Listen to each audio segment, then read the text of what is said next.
Okay, I think we'll get started because we've just pipped 100 participants. Good afternoon from a very wintry Cambridge. It's snowing. It's been snowing for several hours here.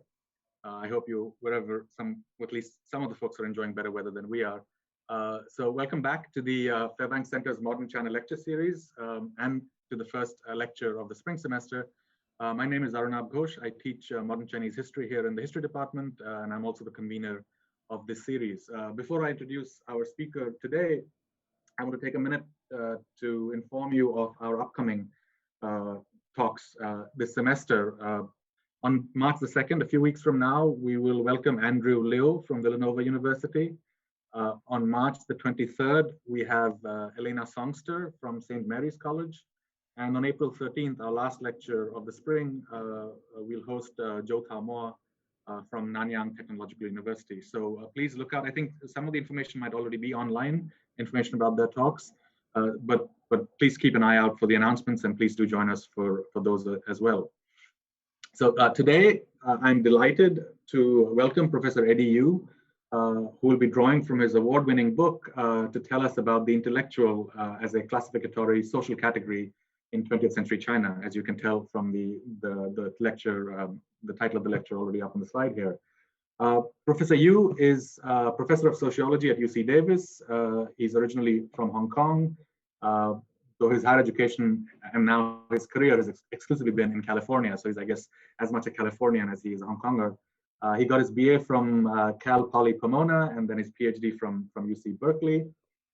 His areas of interest his areas of research include political sociology, social change, social organization, social interaction, classification, and identity. Much of all of this, of course, is focused on modern China, 20th century China. He's the author of 2 monographs. His first book, Disorganizing China, Counter-Bureaucracy and the Decline of Socialism, was published in 2007 by Stanford University Press and is an examination of the Chinese workplace from the early 1950s to the mid-1960s. His second monograph, Creating the Intellectual, Chinese Communism and the Rise of a Classification, was published in 2019 by UC Press.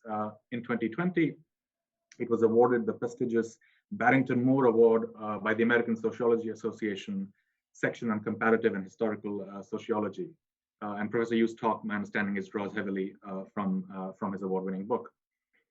In addition, Professor Yu has co-edited a volume with the historians Ye Wenxin and Rob Culp called Knowledge Acts in Modern China, which came out in 2016. And of course, he's the author of numerous journal articles and book chapters. Before I hand things over to him, just a quick few words about format.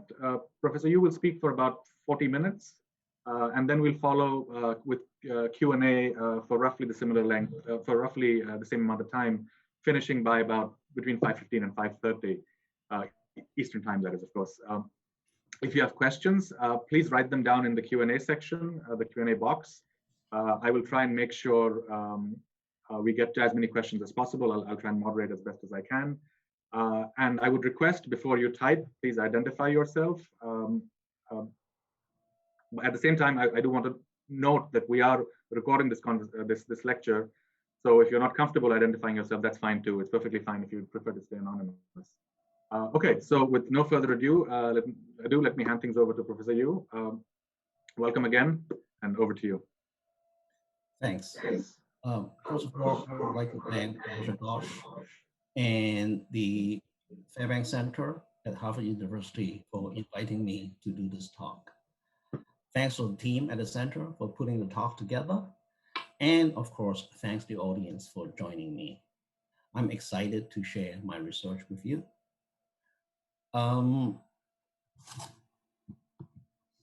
This is the front cover of my recent book.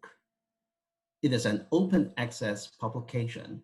You can download it for free from Amazon, JSTOR, and many other websites, including international ones.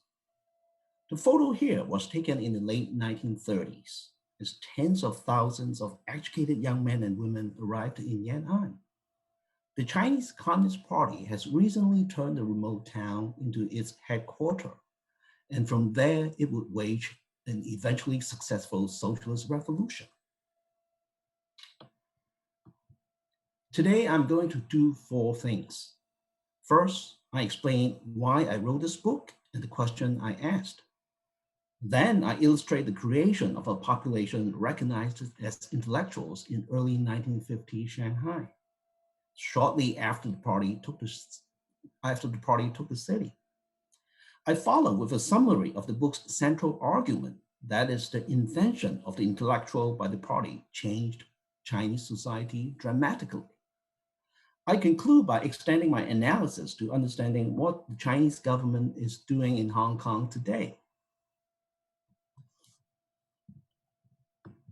Part 1. In the 1990s, I took a seminar at Berkeley about intellectuals and came across various definitions of the subject in the literature. Critical thinkers, professional experts, mental workers, and those who speak truth to power are the most common definitions. In the years that followed, whenever I asked groups of colleagues in the United States, England, Australia, or Canada who they regard as intellectuals, the conversation always turned into an unresolvable debate. The difference of opinions reflects the variety of definitions found in the literature. There's no agreement on what and who the intellectuals are. When I traveled to China, something different happened. Certainty replaced variability. Friends, colleagues, and students sometimes begin their sentences like this: 我们知识分子, we the intellectual. 作为知识分子, as an intellectual personally. 我是小知识分子, 你是大知识分子. I am an ordinary intellectual, you are a higher intellectual. These friends, colleagues, and students share similar views on the membership of intellectuals in China, as well as their social and political characteristics.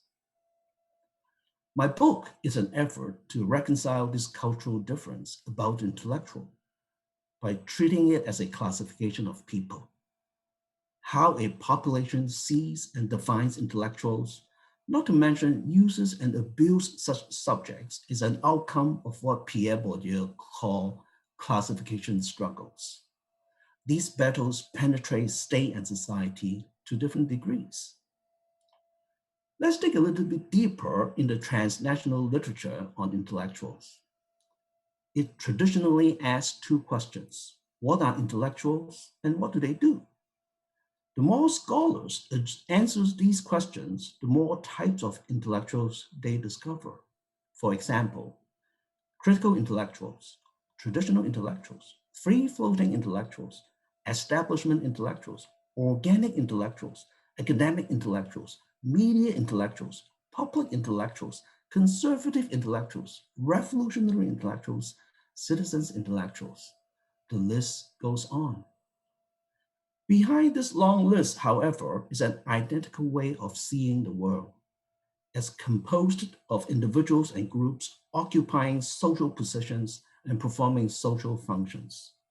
Or in short, the world is composed of identifiable social types. Three problems emerge when using such a perspective to study the intellectual. First, no one talked about the intellectual until sometime during the late 19th century.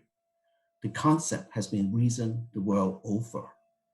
Second, many of those labeled by scholars and intellectuals do not consider themselves as such. The idea doesn't match personal belief. Third, scholars who wrote about intellectuals rarely tell us what gives them the authority to define some people but not others as intellectuals. In other words, I have questions about historical accuracy, subjective experience, and the authority of classification when it comes to the transnational literature on intellectual.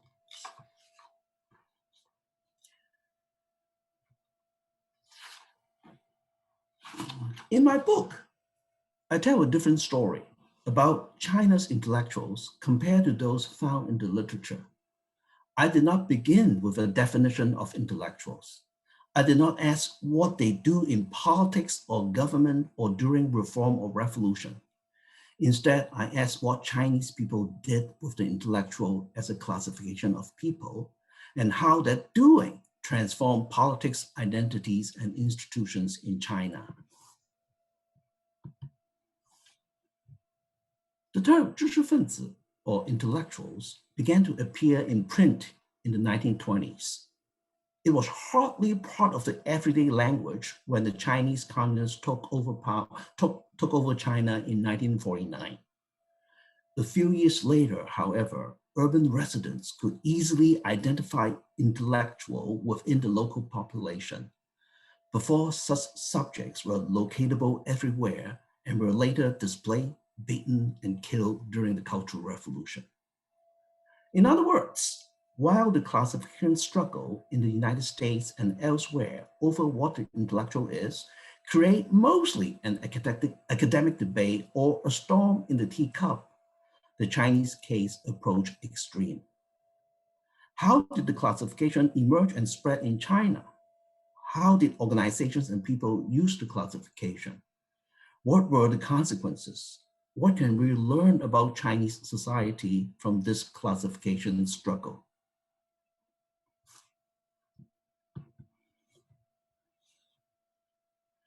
Let's look at how a visible population of intellectual actually appears in Shanghai. In December 1959, the Shanghai government, under the control of the Chinese Communist Party, began a registration drive, aiming at those officially referred to as unemployed intellectuals, 失业知识分子. The party's goal was to harness knowledge and skills for industry, education, and other sectors, as much as to reduce unemployment in a city ravaged by war and revolution. For 3 decades, the party's leadership had embraced the Leninist notion of intellectuals and voiced strong concerns about these subjects.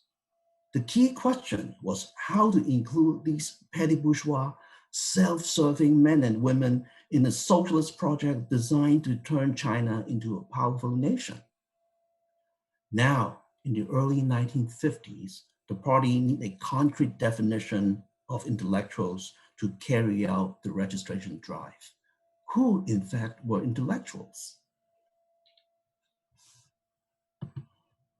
Now, these were features of the drive that served to create a visible population of intellectuals in Shanghai. I will take you through each of them. I'll give you a few seconds to read it first.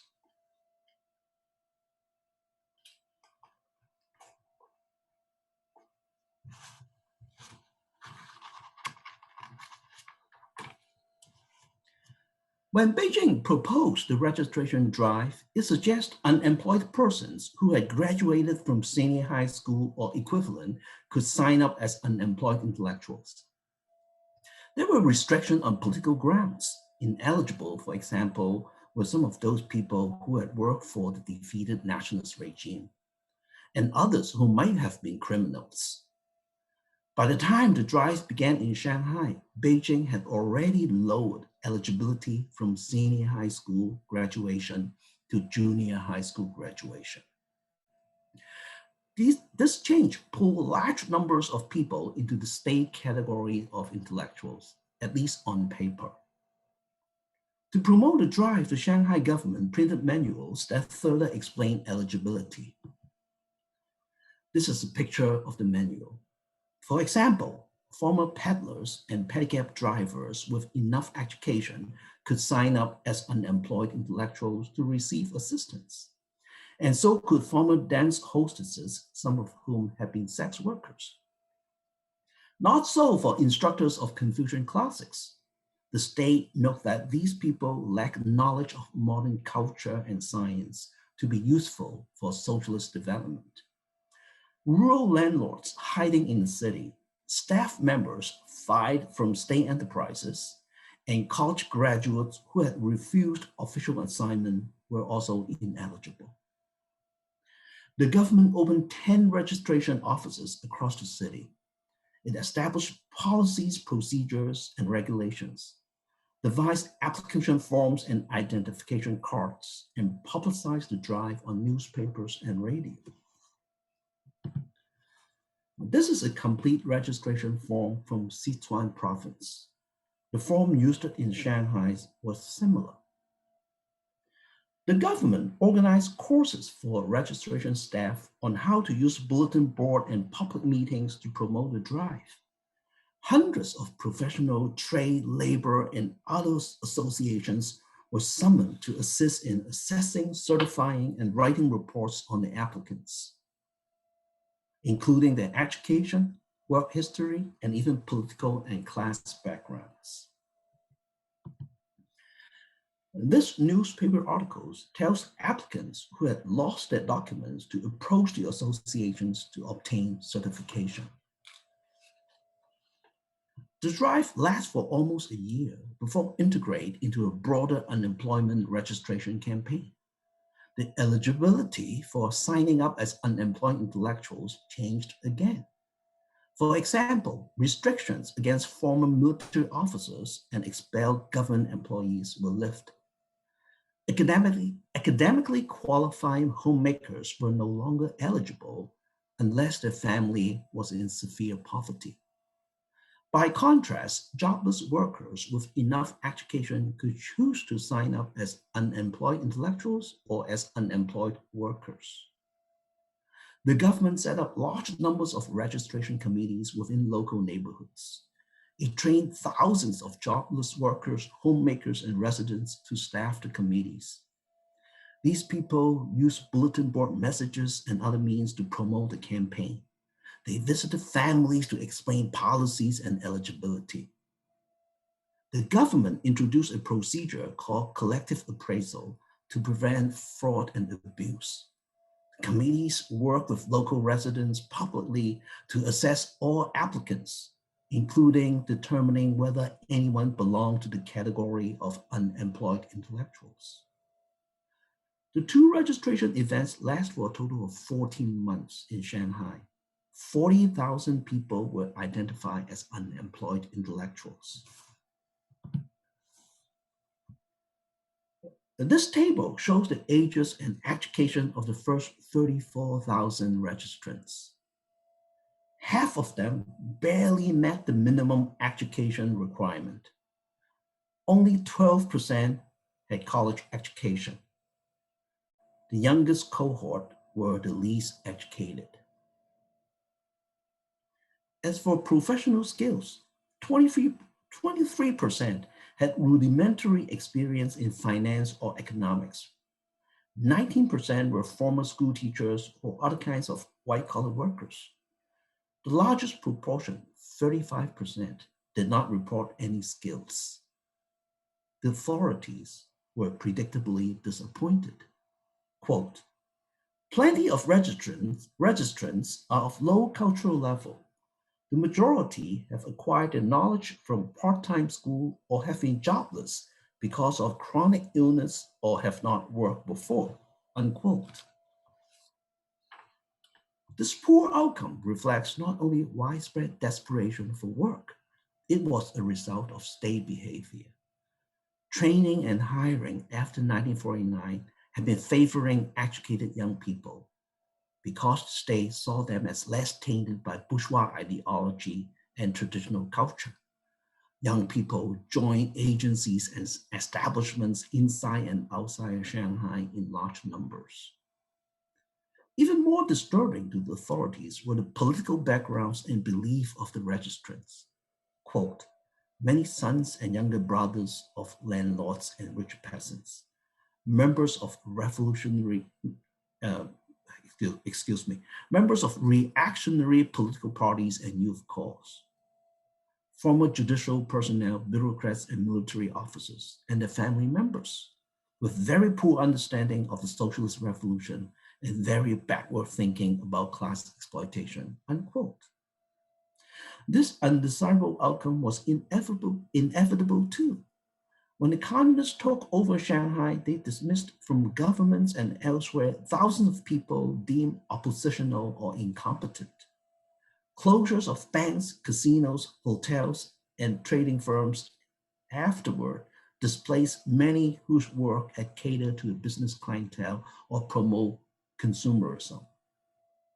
Nearby land reform drove landlords and the family into the city. Some of these people eventually declare themselves as unemployed intellectuals who needed work. In other words, a self-fulfilling prophecy emerged. Although Beijing saw intellectuals as politically unreliable, it wanted to harness unused knowledge and skills. However, the way the state defined intellectuals, conducted appointments and dismissals, and ran registration drives predetermined the kinds of people who would sign up as unemployed intellectuals. In the end, the state obtained what it had feared, a pool of people whom it felt would wreak havoc on socialist development. Now, what happened to those who registered? 18 months after the start of the registration, only 30% of these 34,000 people found jobs through state assistance. On one level, this low rate of success reflects that agencies and companies wanted to hire skilled professionals, but did not find them among the applicants. On another level, the low rate reflects discriminatory behavior. Agencies and companies respond to the state discourse of class struggle. They did not want to pick up, for example, former police officers, landlords, or bureaucrats. They prefer younger candidates because these persons, or what these persons had done, including wrongdoing, were easily verifiable compared to the backgrounds of older candidates. Such discrimination prompted some registrants to hide backgrounds they deem harmful to job search. Sensing such evasiveness becoming frequent, the authorities intensified surveillance. State establishments and agencies investigate people whom they have taken on. They force them to describe their backgrounds, lifestyle, social networks, and political activities. They monitor and evaluate their thinking and behavior. Official criticism of intellectuals as petty bourgeois subjects became the analytical lens. These people were seen as usable but unreliable. Training sessions, meetings, and everyday events became occasions for observations. Speech and comportment were documented as evidence. The authorities then coded the assessment in the language of class struggle. For example, sincere about learning indicates one displays proper attitudes toward Marxist-Leninist views. Backward thinking indicates unwillingness to accept official teachings. Strong petty bourgeois proclivities means that the subject dresses well, focuses on how much they would earn, and like to talk about their family. In short, between the state's efforts to register unemployed intellectuals and to return them to work, many otherwise perfectly ordinary people became a describable, analyzable object with moral, ideological, and behavioral inclinations to be uncovered. In the eyes of the government, they were all usable but unreliable intellectuals. Now, these were numbers of articles in a major Shanghai newspaper containing terms referring to educated people before and after 1949. Look at the second column. As the revolution approached, the word intellectuals was far from being the dominant term referring to educated people. Most Shanghainese had little reason to think or talk about the intellectuals, still less consider whether they personally belong to this population. Something extraordinary happened afterward. Look at the third column. The registration drives partly contribute to the spread of the term intellectuals in the newspaper. More broadly, during the drives, the intellectual as a classification of people saturated official announcements, support the establishments of offices and committees, shaped bureaucratic rules and activities, and led to mechanisms of governance within local neighborhoods and methods of domination within the workplace. State officials, registration staff, enterprise managers, unemployed persons, and neighborhood residents began to assess whether they themselves and whether others were intellectuals. In other words, the intellectual appeared twice during the registration drives, in the administrative routines of the state and in the mental routines of ordinary people. What bridged the rise of the classification across the routines was the capacity of organization, representation, and classification of the Chinese Communist Party. By the end of the drive, the intellectual have morphed from a social classification unfamiliar to most Shanghainese to embodied subjects zigzagging across neighborhoods. The intellectual had become a material reality. Let's move on to part 3 of my talk. In 1980, an interviewer asked Michel Foucault about the intellectual. In his usual provocative manner, the French philosopher said he has never met any intellectuals, but only people who talk about them. He said that the intellectual had taken on human forms, guilty of everything, about speaking out and about keeping silent, about doing nothing and about getting involved in everything. For Foucault, the intellectual is a fictional yet recognizable being, a social construction par excellence. This is what I show in my book. The intellectual as a classification of people first appeared in 19th century France.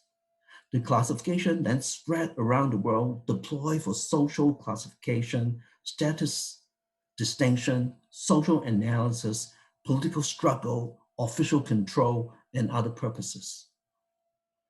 Compared with the United States and other countries, China's experience with the classification was transformative, altering politics, identities, and institutions.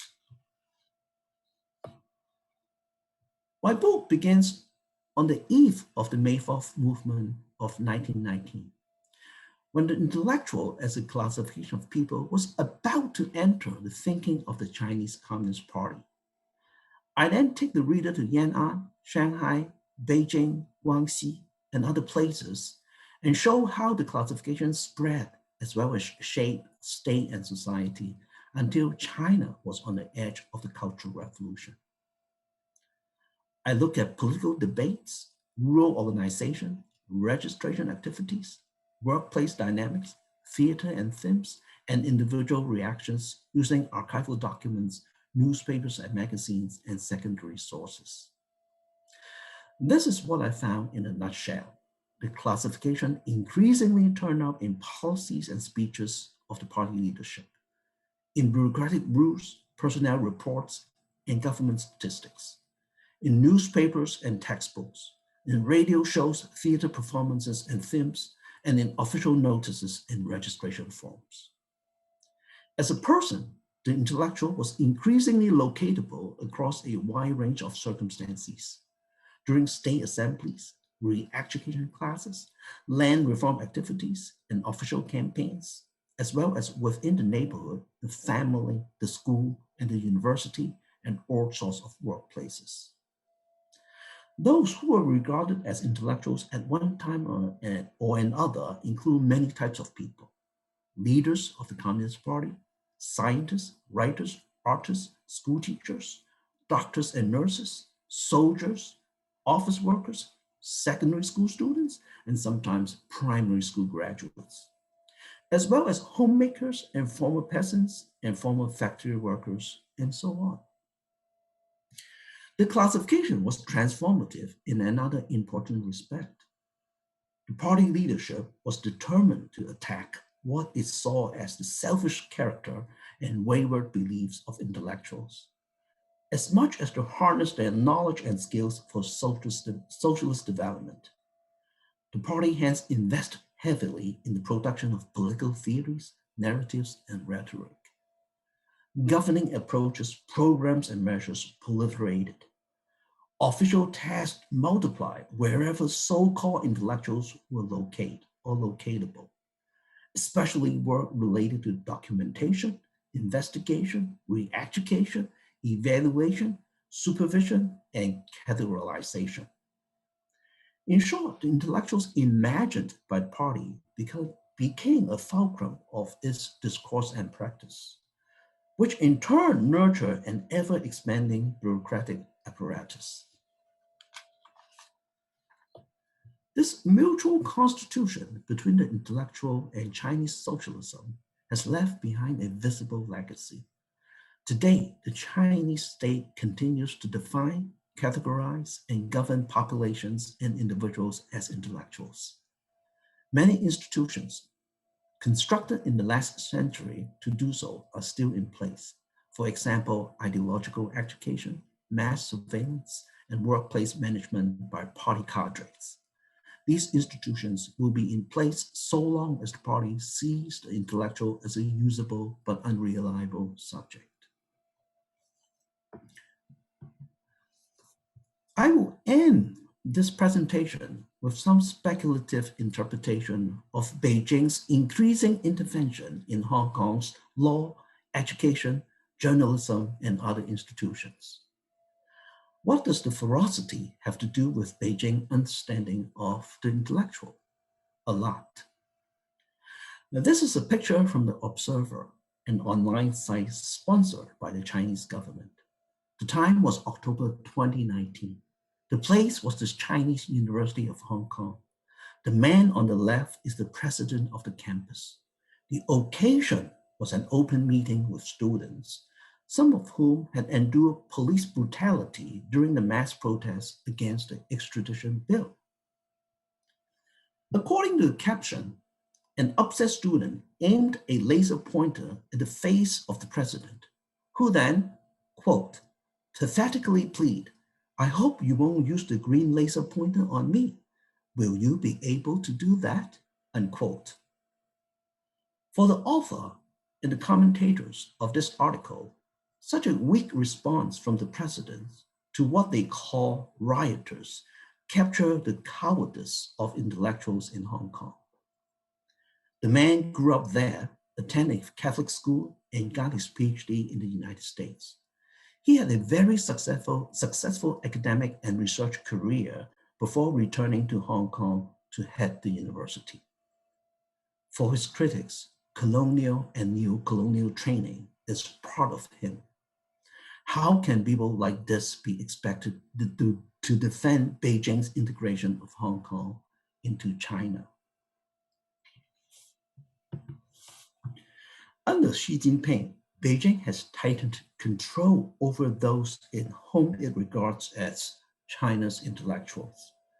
The regime's global ambitions apparently required complete conformity from these people. Cameras in the classroom, heightened vetting of conference topics and participants, demotion, firing, and imprisonment are some of the state's weapons of domination against intellectuals. For Beijing, Hong Kong therefore must be a jarring anomaly. The recent mass protests shows that no amount of economic support of the former colony would change the hearts and minds of the population. Nor would other tactics attain such an objective. For example, control of the mainstream media, resettlement of mainlanders, sponsorship of pro-Beijing political parties, and spending at the grassroots levels. Many simply do not and will not support Beijing. Who are the protesters? College students and faculty, doctors and nurses, lawyers and accountants, civil servants, artists, journalists, filmmakers, and all kinds of white-collar workers, and equally important, their children. From Beijing's perspective, the mass protests must look like a revolt led by petty bourgeois intellectuals, an uprising bringing to mind 1957 and 1989. This time, however, the revolt occurs not in an agrarian or developing economy, but in a post-industrial societies whose operation relies on those petty bourgeois intellectuals. Worse, the society has an unabashed post-colonial character. The majority of the population has limited identification with China. They call themselves Hong Kongers. And making it more challenging, Beijing does not hold strong levers of control over Hong Kong. Unlike what it had accomplished in China before 1957 or 1989, there is no domination of state-owned enterprises. There isn't a multitude of party cells to implement official policies and programs. Denunciations, police violence, arrests, imprisonment, and so on create obstacles for the mass protests that did not stop it. This is where the Hong Kong national security law came in. Adopted by Beijing 7 months ago, the law threatens to imprison anyone who speaks out against the Hong Kong or the Chinese government. In effect, it outlaws public protests and hence demobilizes the revolt. The law accomplished in Hong Kong what troops and tanks obtained in Beijing in 1989. What will Beijing do in Hong Kong from now on, besides arresting notable democratic activists for the world to see? Probably what it has always done to petty bourgeois intellectuals. That is, changing the incentive structure to promote reward and compliance. Changing the incentive structure to promote and reward compliance and loyalty, and at the same time make life unpleasant for critics and detractors.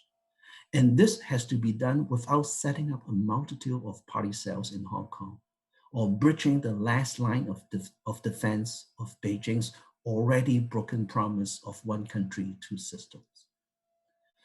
Given the high level of economic inequality in Hong Kong, even higher than that in China, I don't think Beijing sees the task as daunting at all. The number of Beijing supporters will grow in Hong Kong. More concretely, rituals of compliance, such as the oath of allegiance now forced upon civil servants, would accelerate. Political education would appear in different ways and extend beyond schools and universities. A system of dossiers that documents people's thinking and behavior would emerge. Political screening will spread as part of recruitment and promotion. Police authority and everyday surveillance will continue to expand.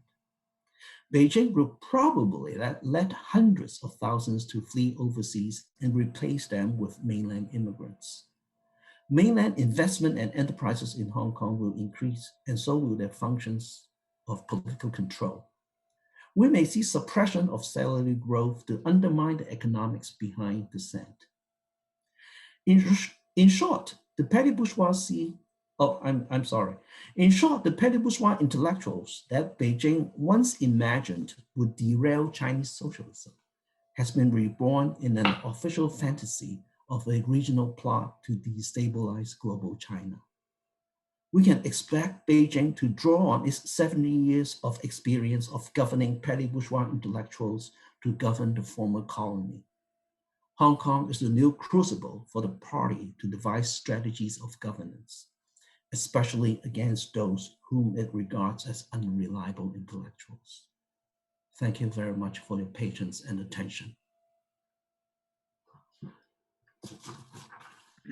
Great, thank you so much, Professor Yu. That was really fascinating and really stimulating. I'm going to take my privilege as chair and probably ask the first question, but as I do, and as Professor Yu answers, please feel free to start typing in your questions, which I will then proceed to moderate as we go along. But maybe just as a starter, I have a bunch, but maybe I can ask to use a phrase that you used, and of course that you encountered, which is this thing about, they were useful, the intellectuals were useful but unreliable, the party's perspective. Do you find that they've evolved over time a very sort of finer sense of what it meant to be useful? I'm thinking in particular about the different needs of the regime at different points in time, as you start in the 1950s and you go forward in time. And I'm thinking with one specific sort of category in mind, which is the vast number of experts who returned in the early 1950s to China to help, in essence, contribute and build socialism in China. So these were all people who, many of them would go on to have very difficult lives because of their foreign experience, because of activities they may have done abroad, but then there are others who did not. And a lot of this, I suspect, had to do with what specific areas they were involved in. And so this question of how do we break down this, what was the party's understanding of what constitutes usefulness? And so any reflections on that would be very interesting. Right. The understanding of what constitutes reliability and what constitutes usefulness definitely evolve, both at the central level and at the personal interactive level. The experts that you mentioned, some of whom were approached by high officials, and they were convinced by those officials that the Chinese Communist Party would follow a certain path and create a nation that these experts could find a place in. And that was the attraction, right? On the interactive level, you can tell a story to convince these people that they were very useful for the country.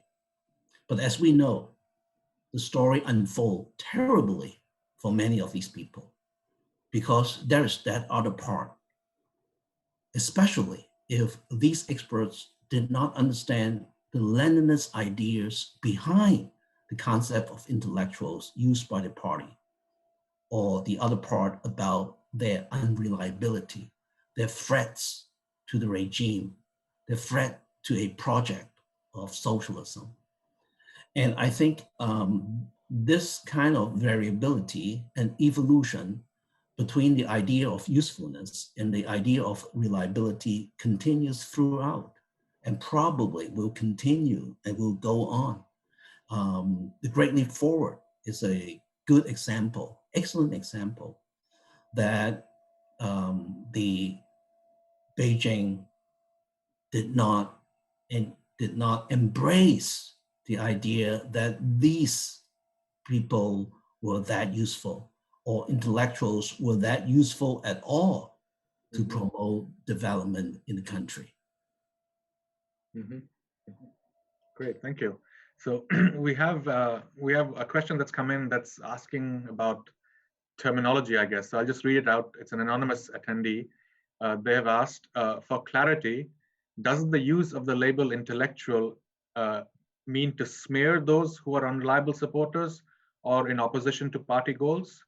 And how does an intellectual differ from a scholar or a literati? I guess those were some of the other terms in one of the tables you had. Right. Let me look at the question again. Yeah. Okay. It depends on the circumstances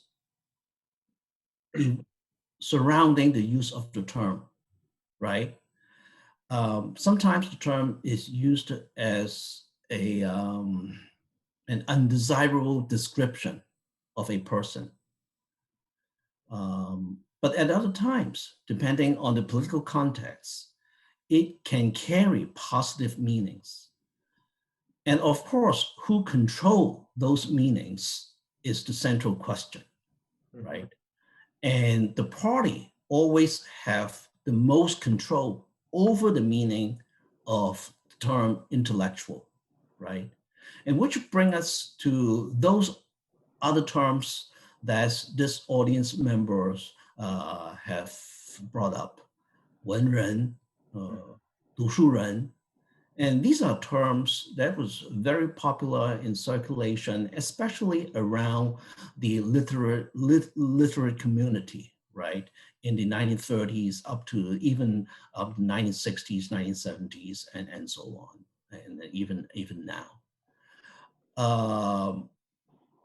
Those terms at some point, especially after the Mao era, were revived by some scholars and other literate people because they did not like the connotation of the term 知识分子 after that term has been pulled through mud, if you will, during the Cultural Revolution. So there were attempts to use traditional terms to describe their own identity or invent new terms to describe their intellectual identity, their education, their expertise, rather than falling back to the term 知识分子 that has gone through so much history.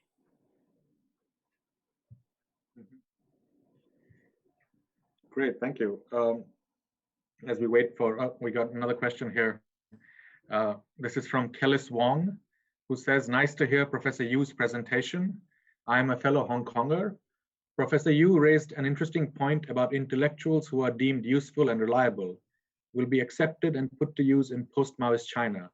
Have the criteria that access what qualities are useful and reliable changed over the years? If yes, why? I guess this is to some extent what I asked you, but it's in a slightly different mode. So I don't know if you want to address it a little bit. Put to use, accepted and put to use in post-Maoist China. The short answer is yes. I mean, if we track the official publications and use sampling to study what kind of meanings are invested into the term, I bet you will find variations. There probably is a set of core meanings that is always there, but at the same time, the proportion of positiveness and negativeness, if you will, changes. And of course, the membership, you may find that who are being described as intellectuals by the state and who are described as intellectuals by writers, journalists, those membership may differ too. Great, thank you. We have a question from Paulina Hartono. Hey, Paulina, who asks, thank you for this fascinating lecture. Could you speak more about the etymology of zhishifenzi, particularly why this word was seen as having more ideological freight than its alternatives in the early years post-1949? Initially, the Chinese Communist Party, like composed of very educated people, the first leaders of the Chinese Communist Party. Initially, they, like other educated people, use the common terms to describe educated people. And around the May 4th movement, all of them like to use the term 知识阶级, intellectual class, right? So there was not much difference in the way they used that term during the May 4th movement. But then there was a distinction emerged afterward in the mid-1920s to the late 1930s and into the late 1920s. And by the mid-1930s, I suspect, the Chinese Communist Party has abandoned using the term 知识阶级, while others were still using it. And up to 1949, those others were still using that term. The term 知识分子 is interesting in the discourse of Marxism, is that the discourse of Marxism has a term, is a class analysis, class or 阶级. So at some point, in other words, the leaders of the Chinese Communist Party realized that they were using a term 知识阶级, which was incompatible with the class analysis of Marxism. And I did not find evidence of any debate about converting that term 知识阶级 to 知识分子, but I suspect that is the rationale for abandoning 知识阶级 the use of the term 知识阶级 within the Communist Party and go over to use the term 知识分子, right? I hope that answered at least part of your question. Great, thank you. We're getting some very interesting questions coming in, so I'm going to try and moderate them and sort of ask them as much as possible, sort of thematically, so that they're thematically together. But maybe next we can take this question from Professor Patricia Thornton, who asks, I was wondering if Professor Yu might say a bit more about how he understands the Leninist concept of the intellectual, and in particular explains how his perspective differs from Conrad and Zelensky's construction of the role of intellectuals in a Leninist context in their book, Intellectuals on the Road to Class Power. Thanks. Conrad and Zelensky began with their own definitions of intellectuals.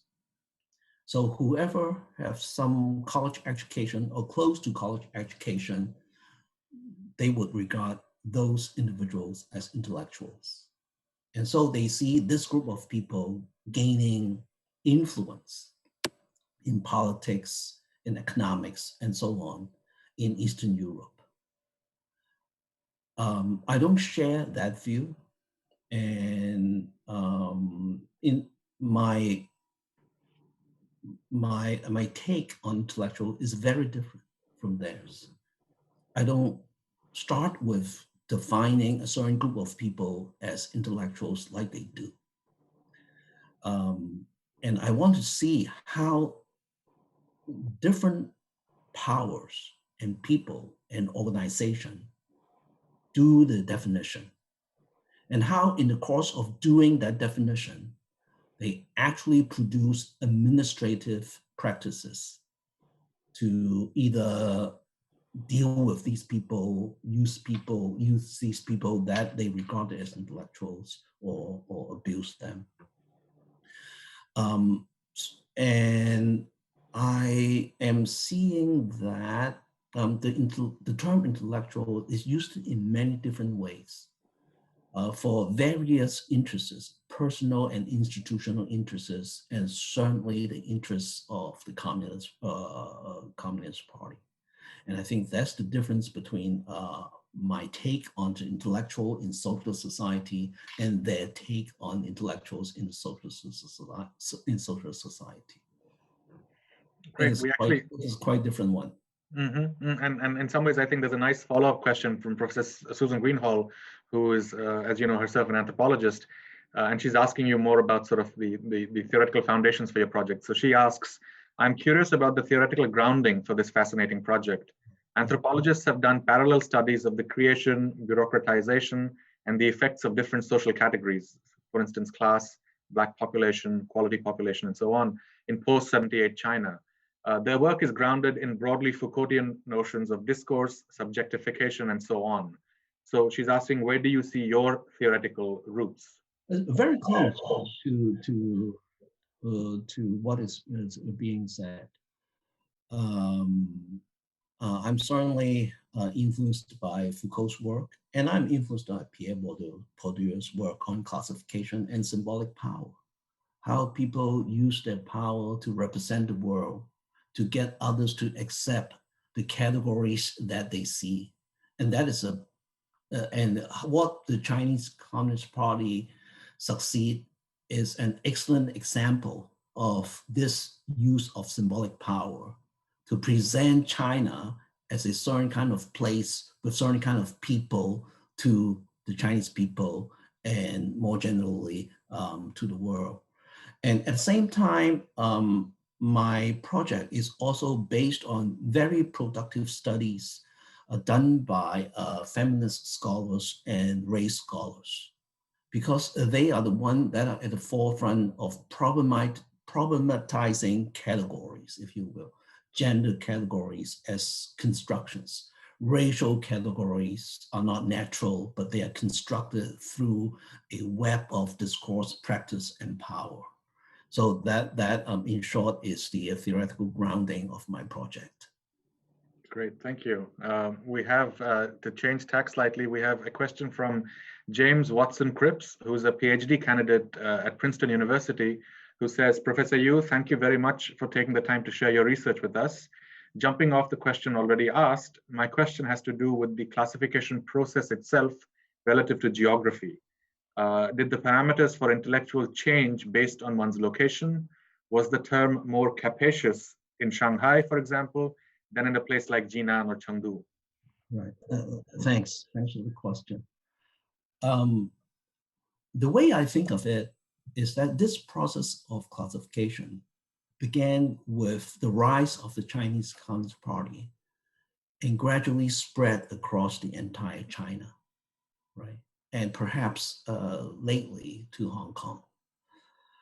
So there is a lot of variability, a lot of unknowns, and these are opportunities for others who are interested to, if you will, follow up some of the questions that I asked.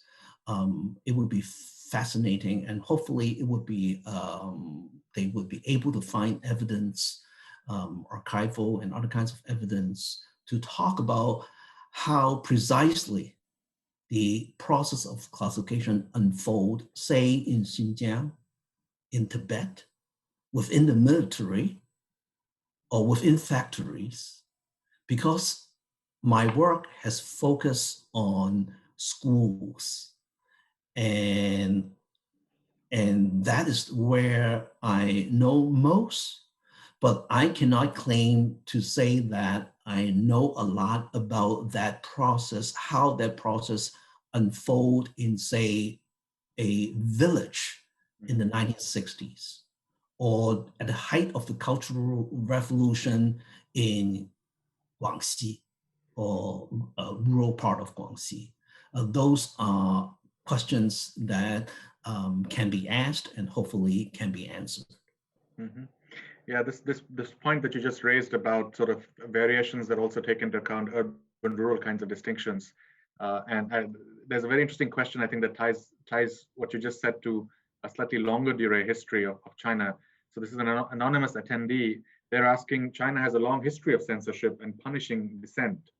In what ways are the current practices under Xi different from those during the Ming or the Qing? And I would extend this to say, how would you connect maybe practices in the Ming or the Qing to what you discovered in the 50s and 60s in some ways? Are there connections or not? Thanks for the question. I have to defer the excellent questions to my historian colleagues, trained as a sociologist, focusing on the 20th century and now a little bit on the 21st century. My knowledge of how discipline and punishment unfold and the institutions or the configurations of those institutions in Ming and Qing dynasty, I am not that knowledgeable on that front. I'm sorry. Okay. So we have a question looking at, I guess, other kinds of comparisons, I guess. So if not within Chinese history, a more obvious one for the CCP, which would of course be the Soviet Union. So this is Kevin Luo, who's a fellow at the Fairbanks Center. He says, I'm curious how much of this system of identifying and constructing the intellectual class in communist China was something that was learned from other communist examples, that is the Soviet Union, or was this something that arose independently out of a Chinese context? Another excellent question that I cannot fully address, and I'll tell you why.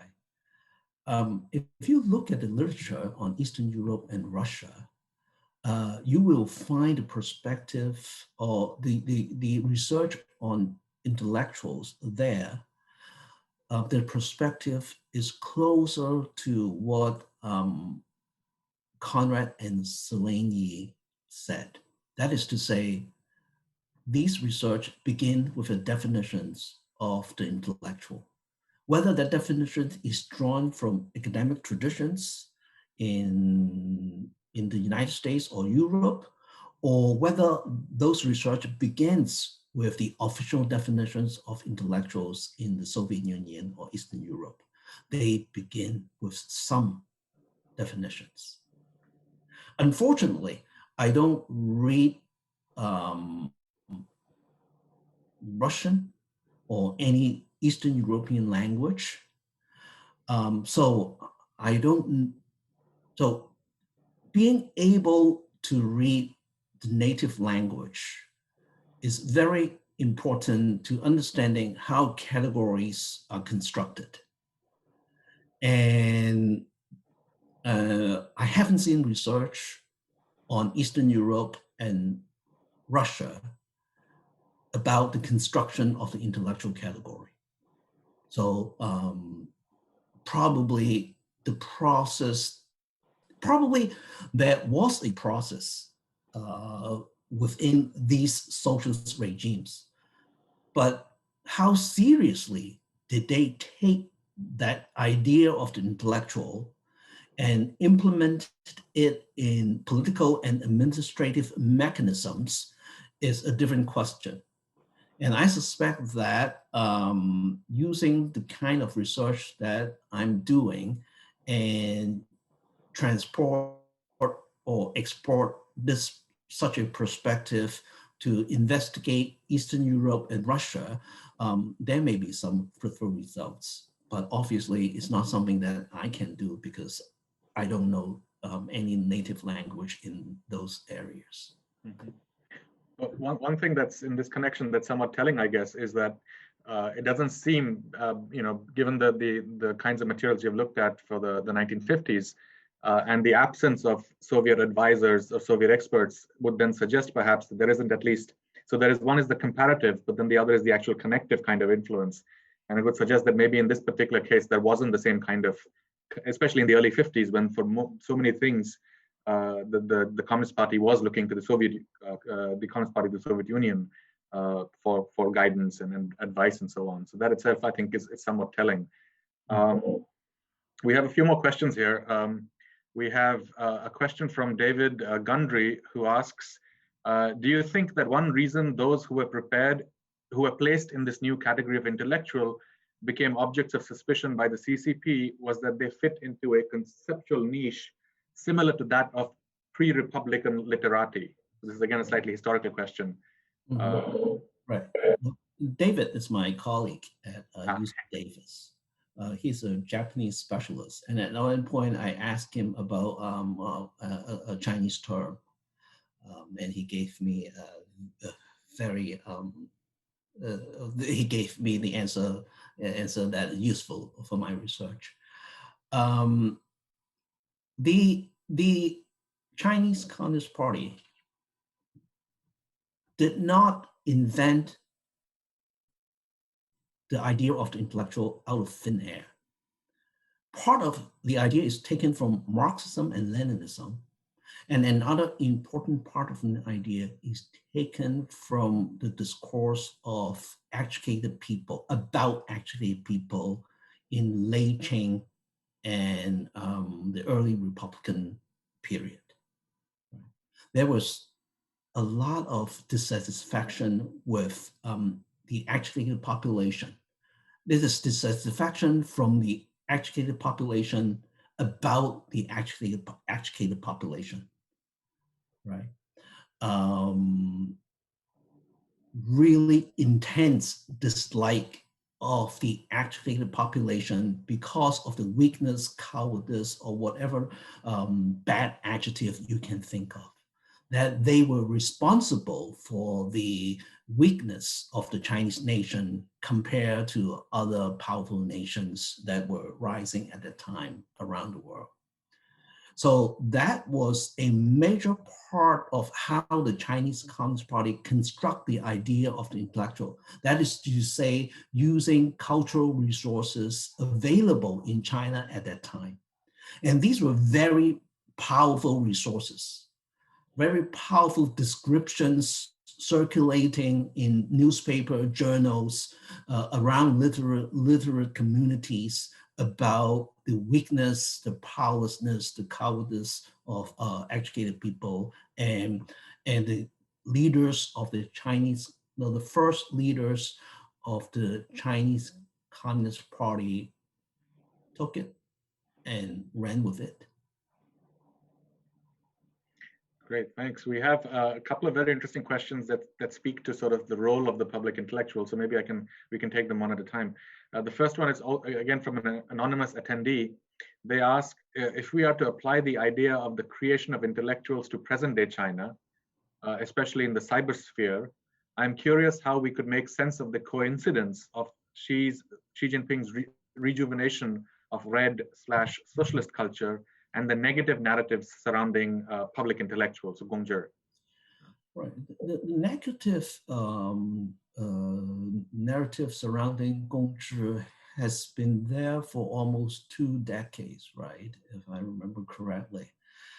And certainly it is not something that a regime such as this one that is ruling China would find attractive or would want to promote.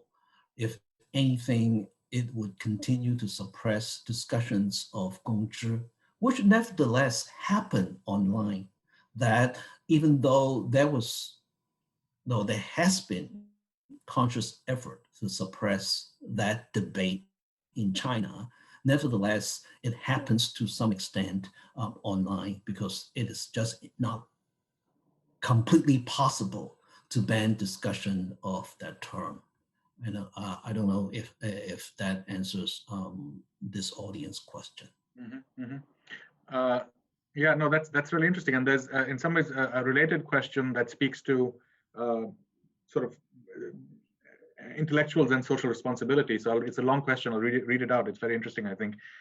So this is from Ife Yao. I wonder if Professor Yu can elaborate on the entanglement between intellectuals and their social responsibility in the public. I ask this question because I'm familiar with music bands and filmmakers who are educated college graduates participating in Chinese underground culture, but they only show their work and communicate in small friend circles and do not intend to have a strong public voice. So I wonder if Professor Yu perceives them as intellectuals, and if so, how would you categorize them? I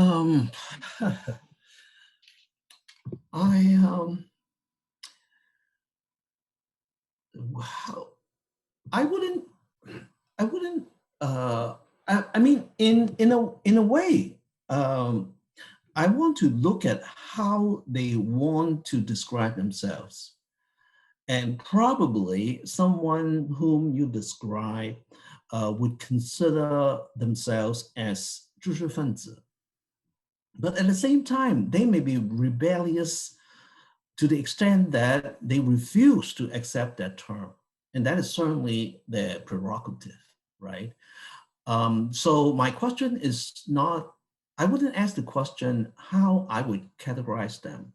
Rather, if given the opportunity, I would try to get a sense of how they think of their own identity in relation to the idea of 知识分子. I hope that answers your question.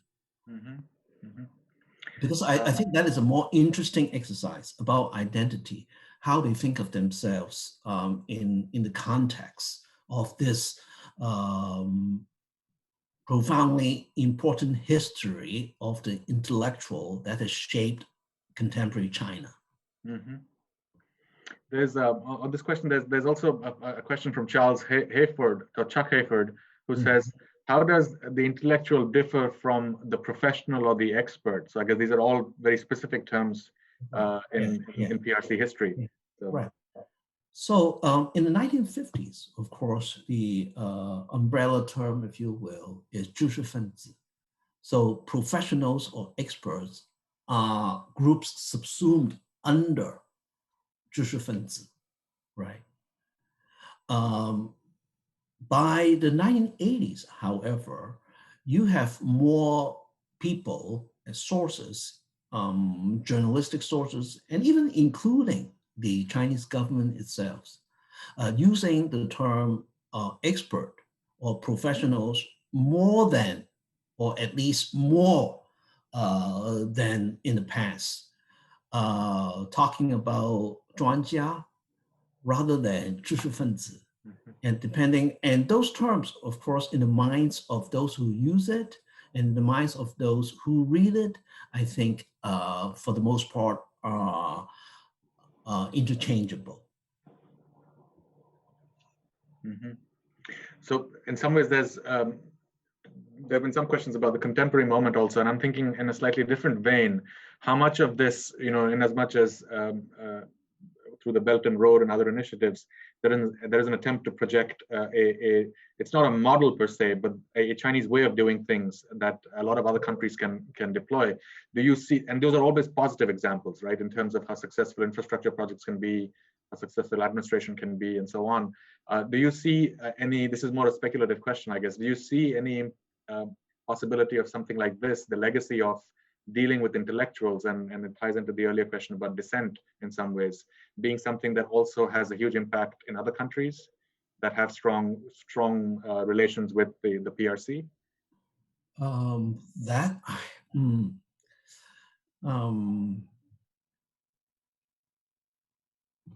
We know that the Chinese government has many investment projects in different parts of the world, right?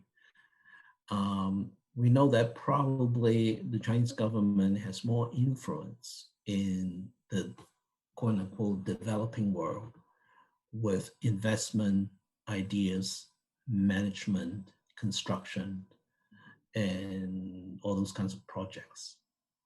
Whether all those kinds of projects, including the Confucius Institute, will become in those countries a way to introduce the ways of thinking of the Chinese government in those countries?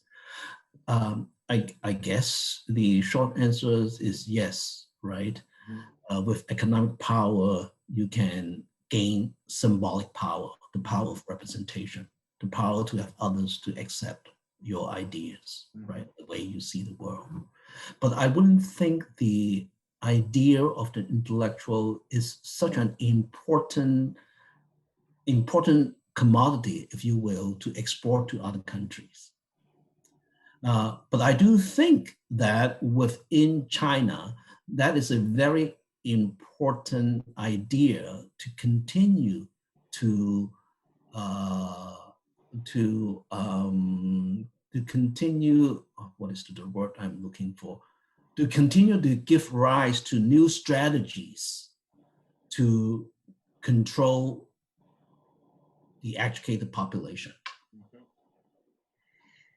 Yeah, no, I see what you mean. I think it is fascinating because I'm trying to think of it in terms of also the broader attack on expertise that we're seeing across multiple societies today, and also often the very confrontational kinds of look at what's happening in Turkey right now with Erdogan essentially sending police into university campuses, and it's happened in other contexts also. And there it's very much oppositional. But what you're describing suggests actually a much more nuanced and graduated kind of approach. That is, again, to go back to that earlier point about sort of useful but reliable. So it's not just about shutting down these people who are annoying at some times, but actually to calibrate so that you can actually make them useful also. Suggests it's actually a much more nuanced approach than I see in that we're seeing right now in so many other countries. So I think that makes it quite interesting to think about. We are more or less at time. I don't, unless a question pops up suddenly and you feel you want to answer it. I think we can bring things to a close here. And so thank you so much once more for this fascinating talk, and thank you to everyone in the audience for attending, and thank you for your questions. And we look forward to seeing you in a few weeks when I think with Andy Leo, if I remember correctly. So thank you again. Goodbye. Thanks a lot. Thanks a lot.